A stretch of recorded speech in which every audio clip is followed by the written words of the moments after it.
Welcome. I wanted to talk today about women and the feminine. And in my understanding and experience, women and the feminine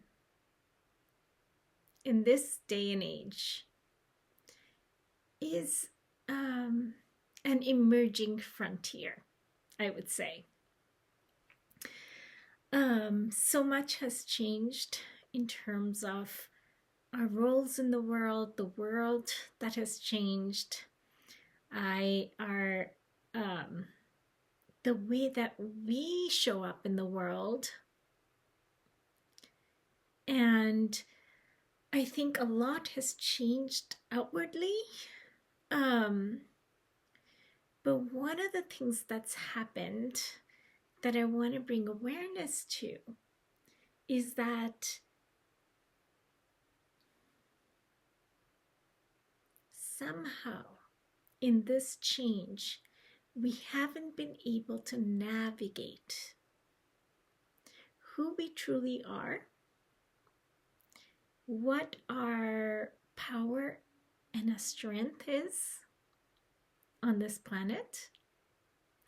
And many of us end up experiencing discontent. We could be experiencing anxiety, tiredness, disconnection. We might be experiencing just dissatisfaction, feeling lost, not knowing our way. And we may be experiencing even health issues potentially. And we may be experiencing all of these things on like kind of, we're aware of it. We know it's happening, but we haven't quite turned and looked at it directly. What is happening? And we're trying really hard, but we can't understand why we're experiencing what we're experiencing.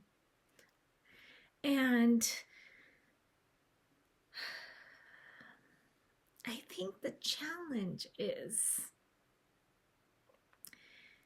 we have been sold the feminine in a way that's not feminine, or we are transitioning on this planet in our roles, and we feel like we have to leave the feminine, our nature behind, because of what's expected of us, because of what we expect of us, because of what others may expect of us, because we want something more.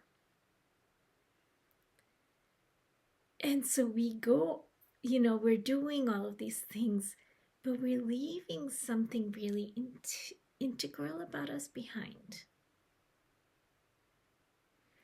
And then we look for the feminine, and I can't tell you how much we look and we can't find it, I think.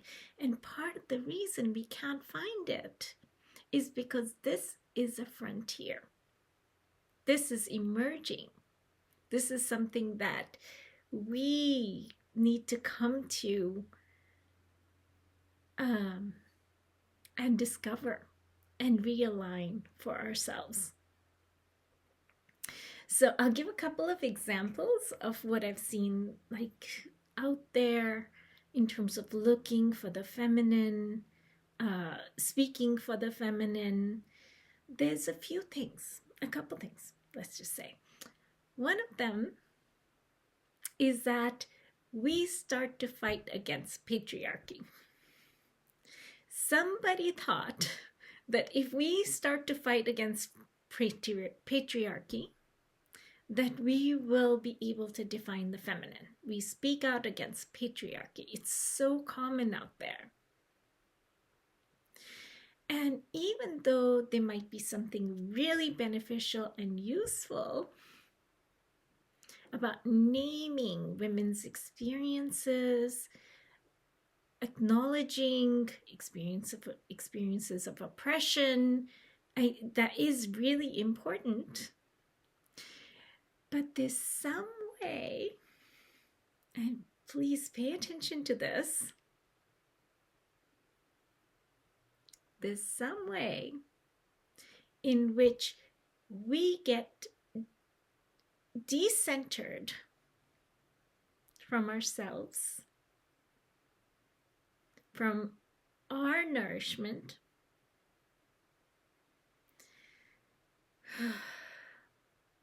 as we take on, and you see, I'm just noticing, even as I'm naming this, I am starting to sit back more in my seat, back more in my body as I acknowledge this, is that in our, not the acknowledgement, not the recognition, not the compassion, but in our installation of masculine program, of fighting patriarchy in a masculine way, we are out of ourselves. Or if we perpetuate, and I'm not saying again, this is not about turning away from reality, but if we perpetuate our victimhood, we are again stepping out of ourselves. And amazingly, these can be ways of actually controlling the woman from finding the feminine. Okay? This is kind of interesting how it's been programmed, played out there in getting us out of ourselves. Because on one level, women are struggling with the feminine, men are struggling with the masculine. There's toxicity, yes, on both sides. There's experiences, yes. You know, the reality, being a woman is not considered as, you know, historically at least, and even now, let's be honest, being a woman is difficult on a lot of different levels on this planet that's still operating covertly. But I think being a man is also playing out in different ways. So they have their own struggles. So this is just a couple of examples of how we come out of our centers. We take on the masculine. Even as our roles change, we take on the masculine, which is important to have the masculine. I'm also not polarizing them that much, but like we take on something and that we go out of balance. It's more about we're out of balance with our inherent nature. It's not about being feminine, masculine, and we can't have we can have one or the other. It's about being in balance. And the feminine balance is a little bit more rooted in feminine energy in our bodies,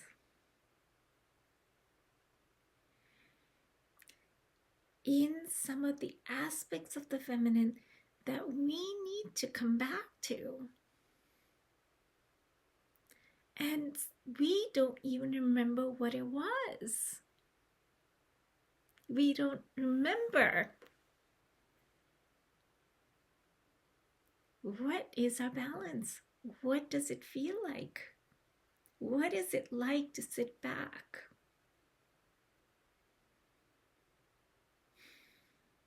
Even now, to sit back, to feel your belly, to feel your womb, to feel your pelvis, to feel the pleasure.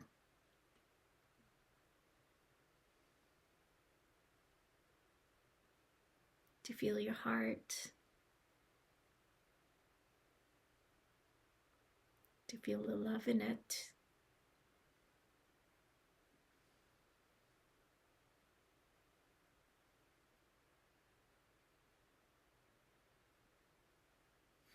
To feel this yumminess of who you are, of who I am.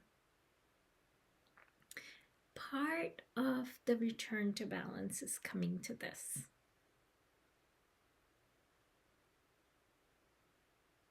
How many of us really experience this regularly? Because we're so busy producing. How many of us are really looking at, wow, I don't even know how to balance. I don't know how to go out into the world in my natural state. Feminine. Receiving.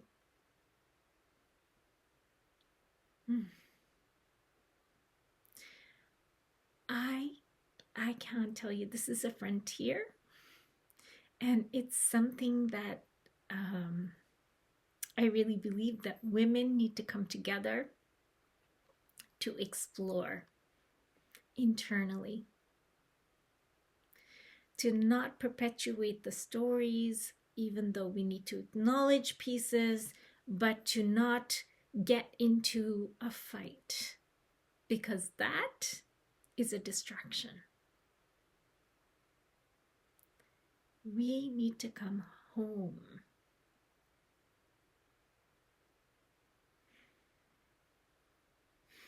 To embrace our most natural selves.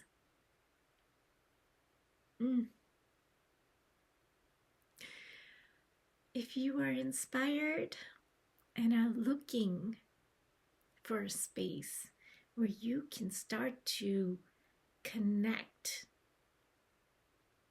to find, to discover really the frontier. This is the frontier. At this point, it hasn't clicked. Many are trying, we're trying. There's many leaders in this field trying to bring it.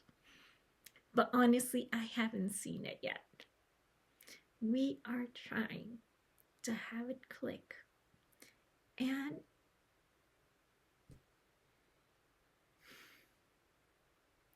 the results coming back. Being in a fullness, being in a love, being in a deep state of restfulness,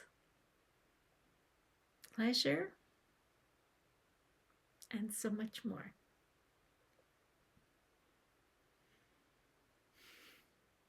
If you're interested, feel free to reach out. Please actually reach out to me and let me know. We'll work on it.